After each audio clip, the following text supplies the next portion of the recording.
నమస్కారం. ఘంటారావానికి స్వాగతం. ముందుగా ప్రధాన అంశాలు. సీఎం అధ్యక్షతన కొనసాగుతున్న మంత్రివర్గ సమావేశం.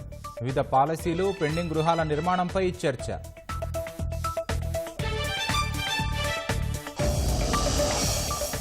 శ్రీకాకుళం జిల్లాలో అక్రమార్కులకు అడ్డాగా ఇసుక రేవులు. కన్నెత్తైనా చూడని ఉన్నతాధికారులు.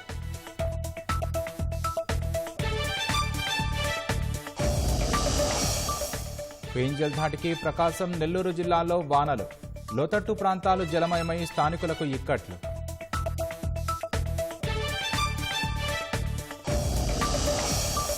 వైఎస్ఆర్ జిల్లా తాతిరెడ్డిపల్లిలో పులిపిల్ల సంచారంతో కలకలం. ప్రత్యేక బృందాలతో గాలింపు చేపట్టిన అటవీ అధికారులు.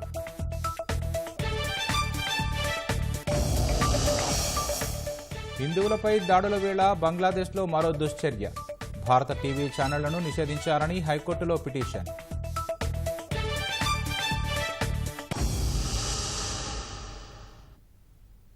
సచివాలయంలో ముఖ్యమంత్రి చంద్రబాబు అధ్యక్షతన రాష్ట్ర మంత్రివర్గ సమావేశమైంది. మొత్తం 10 అంశాలపై సమావేశంలో చర్చించనున్నారు. కొన్ని పాలసీలకు మంత్రివర్గం ఆమోదం తెలపనుంది. IT and global capacity centres policy 4.0 పైన చర్చించనున్నారు. చర్చ ఆర్టీజీ పునర్వ్యవస్థీకరణతో పాటు ఆర్టీజీ 4.0 అమలుపై మంత్రివర్గం నిర్ణయం తీసుకోనుంది. AP textile and garments policy, AP maritime policy 4.0 పైన చర్చించనున్నట్లు సమాచారం. ఏపీ టూరిజం పాలసీ, సవరించిన స్పోర్ట్స్ పాలసీలకు మంత్రివర్గం ఆమోదం తెలిపే అవకాశం ఉంది. Ayurveda, homeopathy medical practitioners registration చట్ట సవరణ బిల్లుపై నిర్ణయం తీసుకోనున్నారు. కాకినాడ పోర్టు ద్వారా రేషన్ బియ్యం అక్రమంగా తరలించకపోవడంపై సమావేశంలో చర్చించనున్నారు.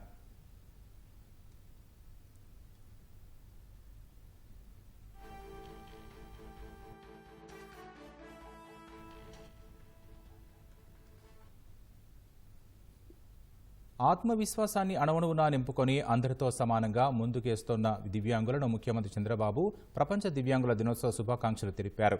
ప్రోత్సహిస్తే దివ్యాంగులు ఏదైనా సాధించగలరని తాము బలంగా నమ్ముతున్నామన్నారు. అందుకే దివ్యాంగులకు మొదటి నుంచి తెలుగుదేశం పార్టీ అండగా ఉంటోందని స్పష్టం చేశారు. దివ్యాంగుల కోసం 3 చక్రాల మోటారు వాహనాలు, స్వయం ఉపాధి పొందేందుకు 1 లక్ష సబ్సిడీతో రుణాలు అందించి వారికి అండగా నడిచామని తెలిపారు. కూటమి ప్రభుత్వం అధికారంలోకి రాగానే దివ్యాంగుల పింఛన్ 3,000 నుంచి 6,000కు పెంచి ఇస్తున్నామన్నారు. దేశంలో దివ్యాంగులకు 6,000 పింఛన్ ఇస్తున్న ఏకైక రాష్ట్రం మనదేనని చెప్పడానికి తాను చాలా సంతోషపడుతున్నట్లు తెలిపారు. అవరోధాలను, సవాళ్లను అధిగమించి దివ్యాంగులంతా జీవితంలో విజయం సాధించారని చంద్రబాబు ఆకాంక్షించారు.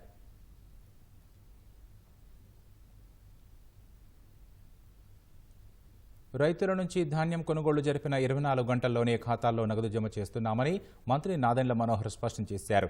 వైసీపీ హయాంలో సేకరించిన ధాన్యం కన్నా ఇప్పటికే రెట్టింపు ధాన్యం సేకరించామని ఆయన తెలిపారు. మాజీ సీఎం జగన్ చేసిన వ్యాఖ్యలను ఆయన ఎక్స్ వేదికగా తప్పుబట్టారు. వైసీపీ పాలనలో లెక్కలు ఓసారి బయటకు తీస్తే వాళ్ల బండారం బయటపడుతుందని మనోహర్ విమర్శించారు. కూటమి ప్రభుత్వం రైతులకు అండగా ఉంటుందని ఆయన అభయం ఇచ్చారు. విశాఖ గాజువాక పరిధిలోని అక్కిరెడ్డిపాలెంలో జంట బలవన్మరణానికి పాల్పడింది. వెంకటేశ్వర కాలనీలో అపార్ట్మెంటుపై నుంచి దూకి 2 ఆత్మహత్య చేసుకున్నారు. గాజువాక పోలీసులు ఘటనాస్థలికి చేరుకుని దర్యాప్తు చేస్తున్నారు. మృతులు అమలాపురానికి చెందిన పిల్లి దుర్గారావు, సాయి సుష్మితగా పోలీసులు గుర్తించారు. ఉదయం నాకు 6:15 కల్లా మా ఫ్రెండ్ ఒక ఆయన ఫోన్ చేశారండి. ఫోన్ చేసి ఇలాగ ఇక్కడ వాళ్ళు 2 చనిపోయారు, అంటే సూసైడ్ అని అనుమానంగా ఉంది, అంచేత మీరు ఒకసారి ఇది చూడండి అనేసి నాకు చెప్పడం జరిగిందండి. నేను వెంటనే కంట్రోల్ రూమ్కి ఫోన్ చేశాను. ఏమంటే ఇలాగా మరి 2 అమ్మాయి, అబ్బాయి. అబ్బాయి పేరు పిల్లి దుర్గారావు అండి, అమ్మాయి పేరు సాయి సుష్మిత అని తెలిసింది. అబ్బాయి ఇక్కడ రంగా క్యాటరింగ్లో అంటే క్యాటరింగే ఆయన నడుపుతున్నారు. ఇక్కడ ఈ మధ్య ఏంటంటే అది వాళ్ళు ఉంటున్నదేమో డెవలప్మెంట్కి ఇచ్చారు, అందువల్ల వేరే చోటకి షిఫ్ట్ చేశారు. ఉండడం అయితే ఇక్కడ ఎస్ఎల్ వినాయక ఎన్క్లేవ్లో 3rd ఫ్లోర్లో వాళ్ళు ఉంటున్నారండి. అయితే మరి అమ్మాయి గురించి పూర్తి వివరాలు అయితే మాకు తెలియదు, అంటే ఎందుకంటే అబ్బాయి అన్మ్యారీడ్ అని తెలుసు. సూసైడ్ చేసుకున్న కారణాలు అయితే మరి తెలీదు. ఒకే ఊరని తెలిసింది. అంటే మరి ఇక్కడ ఒక దగ్గరే ఉంటున్నారు, అంటే ఈ మధ్య నుంచే ఉంటున్నారని కూడా వాచ్మెన్ ద్వారా తెలిసింది మనకి. అదండి విషయం. మరి 3rd ఫ్లోర్ నుంచి అని అనుకుంటున్నాం అండి. అంటే ఎందుకంటే వాళ్ళు ఉండేది 3rd ఫ్లోర్, 3rd ఫ్లోర్ తలుపులు తీసేసి ఉన్నాయి. అది సార్ విషయం. ఫెయింజల్ తుపాను ప్రభావంతో బాపట్ల జిల్లాలో పలు ప్రాంతాల్లో వర్షం కురుస్తోంది. చీరాల, బాపట్ల, వేటపాలెం, చినగంజాం, రేపల్లె, మేదరమెట్ల, అద్దంకిలో ఏకధాటిగా వర్షం పడుతోంది. కుండపోత వర్షానికి తోపుడు బండ్ల వ్యాపారులు తీవ్ర అవస్థలు పడుతున్నారు. పలు కాలనీల్లోని ఇళ్ల మధ్యకు వర్షపు నీరు చేరింది. భారీ వర్షానికి వాహనదారులు తీవ్ర అవస్థలు పడుతున్నారు. ఫెయింజల్ తుపాను ప్రభావంతో ప్రకాశం జిల్లాలో సోమవారం రాత్రి నుంచి భారీ వర్షం కురుస్తోంది. మద్దిపాడు మండలం ఏడుగులపాడు సమీపంలోని జాతీయ రహదారి వద్ద ఉన్న ఎస్సీ కాలనీలోకి వర్షపు నీరు చేరడంతో ప్రజలు తీవ్ర ఇబ్బందులు పడుతున్నారు. భారీ వర్షానికి రోడ్లన్నీ జలమయమయ్యాయి. కుండపోత వర్షానికి డ్రైనేజీలు, వాగులు, వంకలు పొంగి పొర్లుతున్నాయి. ఏకధాటిగా వర్షం కురవడంతో తోపుడు బండ్ల వ్యాపారులు తీవ్ర అవస్థలు పడుతున్నారు. కొత్తపట్నం మండలంలోని పలు గ్రామాల్లో భారీ వర్షం కురవడంతో రాకపోకలకు తీవ్ర అంతరాయం ఏర్పడింది. తుపాను ప్రభావంతో నెల్లూరు జిల్లాలో ఎడతెరిపి లేకుండా వర్షం కురుస్తోంది. నెల్లూరు నగరంలోని లోతట్టు ప్రాంతాలు రోడ్డుపై నీళ్లు చేరాయి. కనకమహల్ సెంటర్, పొదలకూరు రోడ్డు, గాంధీబొమ్మ కూడలి, కరెంట్ ఆఫీసు ప్రాంతాల్లో వాన ప్రభావం ఎక్కువగా ఉంది. జిల్లాలోని 13 మండలాల్లో అధిక వర్షపాతం నమోదవగా 22 మండలాల్లో సాధారణ వర్షపాతం రికార్డైంది. వాన తీవ్రత ఎక్కువగా ఉన్న ప్రాంతాల్లో వరి నారుమడులు, వరి నాట్లు దెబ్బతిన్నాయి.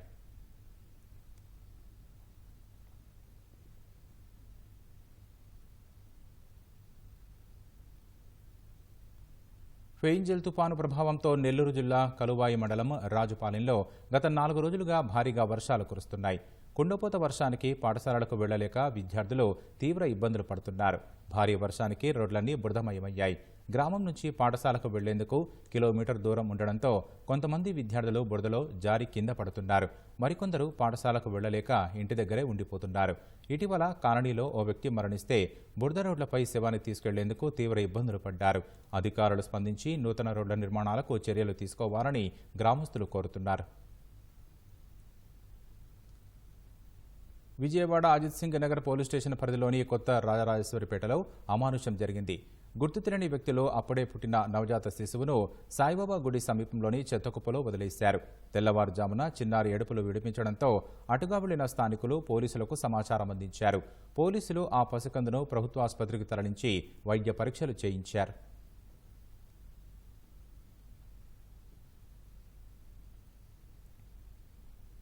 వైఎస్ఆర్ జిల్లా లింగాల మండలం తాతిరెడ్డిపల్లి గ్రామ సమీపంలో పులిపిల్ల సంచరిస్తోంది. పంట పొలాల్లోకి పనులకు వెళ్లిన ఓ రైతుకు పులిపిల్ల కంటపడింది. మడుగు చేను దగ్గర పులిపిల్ల కనిపించినట్లు గ్రామస్తులు తెలిపారు. విషయాన్ని వెంటనే గ్రామస్తులు అటవీశాఖ అధికారులకు సమాచారం ఇచ్చారు. గ్రామం సమీపంలో పులిపిల్ల సంచరించడంతో గ్రామస్తులు అప్రమత్తంగా ఉండాలని అధికారులు తెలిపారు. పులిపిల్ల జాడ కోసం అటవీ అధికారులు ప్రత్యేక బృందాలు ఏర్పాటు చేశారు.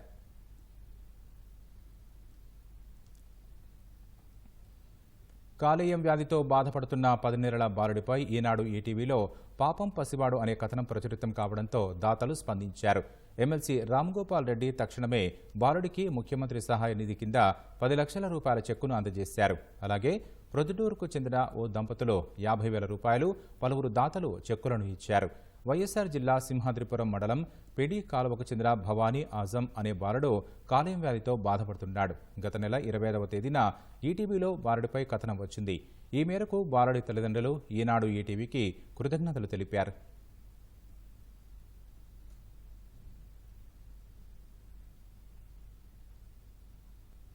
రాజధాని అమరావతిలో అభివృద్ధి పనులు త్వరలోనే తిరిగి ప్రారంభం కానున్నాయి. సీఎం చంద్రబాబు అధ్యక్షతన నిర్వహించిన CRDA సమావేశంలో వివిధ పనులకు ఆమోదముద్ర వేశారు. జనవరి నాటికి మరికొన్ని కీలక ప్రాజెక్టులను ఆమోదించనున్నారు. అమరావతిలో తొలి దశలో 11,467 కోట్ల రూపాయలతో వివిధ నిర్మాణ పనుల్ని పునః ప్రారంభించేందుకు CRDA ఆమోదం తెలిపింది. సీఎం చంద్రబాబు అధ్యక్షతన సమావేశమైన CRDA అథారిటీ 23 అంశాలకు ఆమోదముద్ర వేసింది.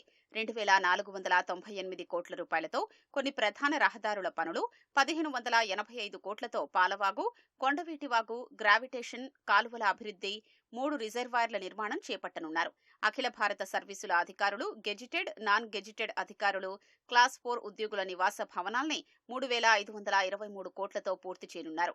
భూములిచ్చిన రైతులకు కేటాయించిన లేఅవుట్ల అభివృద్ధి పనుల్ని 3,859 కోట్లతో చేపడతారు. 2019కి ముందున్న టెండర్లు రద్దు చేసి ప్రస్తుత ధరల ప్రకారం కొత్త టెండర్లు పిలవనున్నారు. హ్యాపీనెస్ట్ ప్రాజెక్టుకు 984 కోట్ల 10 లక్షల మేర సవరించిన అంచనాలతో కొత్త టెండర్లు పిలిచేందుకు అథారిటీ ఆమోదం తెలిపింది. ప్రాజెక్టు జాప్యం వల్ల సిఆర్డీఏపై పడే 270 కోట్ల 71 లక్షల రూపాయల భారాన్ని ప్రభుత్వమే చెల్లిస్తుంది. ఈ పనుల్లో చాలా వరకు ప్రపంచ బ్యాంకు, ఏడీబీ నుంచి వచ్చే నిధులు వెచ్చించనున్నట్లు మంత్రి నారాయణ వెల్లడించారు. 11,467 కోట్లకి అమరావతి క్యాపిటల్ సిటీ డెవలప్మెంట్లో వాటికి ఇవ్వడం జరిగింది. ప్రస్తుతం ఉన్న ఎస్ఎస్ఆర్ రేట్ ప్రకారం ఇంజనీర్లు ఎస్టిమేట్ చేయటం అథారిటీ కంప్లీట్గా యాక్సెప్ట్ చేసింది.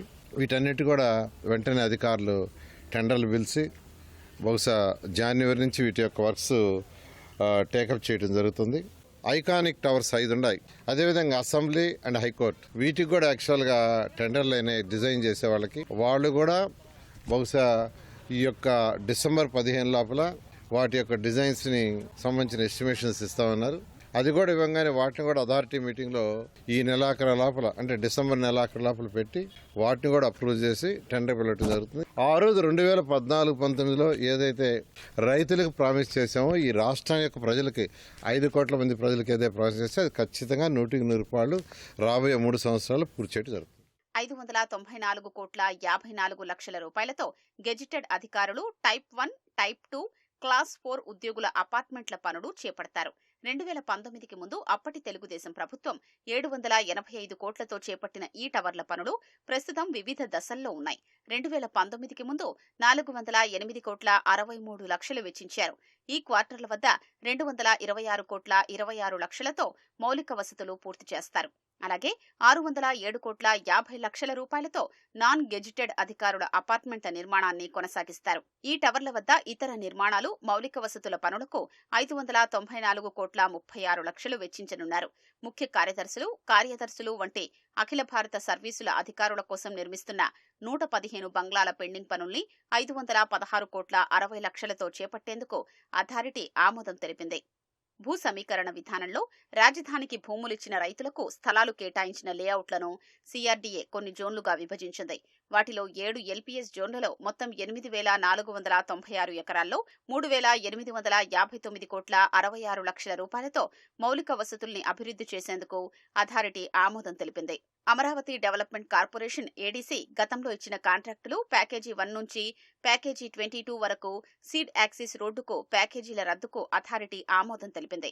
ప్రపంచ బ్యాంకు, ఏడీబీ ఇచ్చే నిధులతో అమరావతిలో 3 ప్యాకేజీలుగా వరద నివారణ పనులు చేపట్టనున్నారు. మొత్తంగా 1,585 కోట్ల 95 లక్షలతో ప్యాకేజీ 1, 2, 3 చేపట్టేందుకు అథారిటీ ఆమోదముద్ర వేసింది. అమరావతిలో ప్రధాన మౌలిక వసతులు, వరద నీటి యాజమాన్యం, గ్రీనరీ పనులకు సంబంధించి ప్రాజెక్టు మేనేజ్మెంట్ కన్సల్టెంట్ నియామకానికి పచ్చజెండా ఊపింది. సాంకేతిక కమిటీ ఇచ్చిన నివేదిక ప్రకారం కాంట్రాక్టు ఏజెన్సీలతో ఒప్పందాలు రద్దు చేసుకున్నప్పటి నుంచి 120 రోజుల్లోగా పెండింగ్ బిల్లులు చెల్లించేందుకు అథారిటీ ఆమోదం తెలిపింది.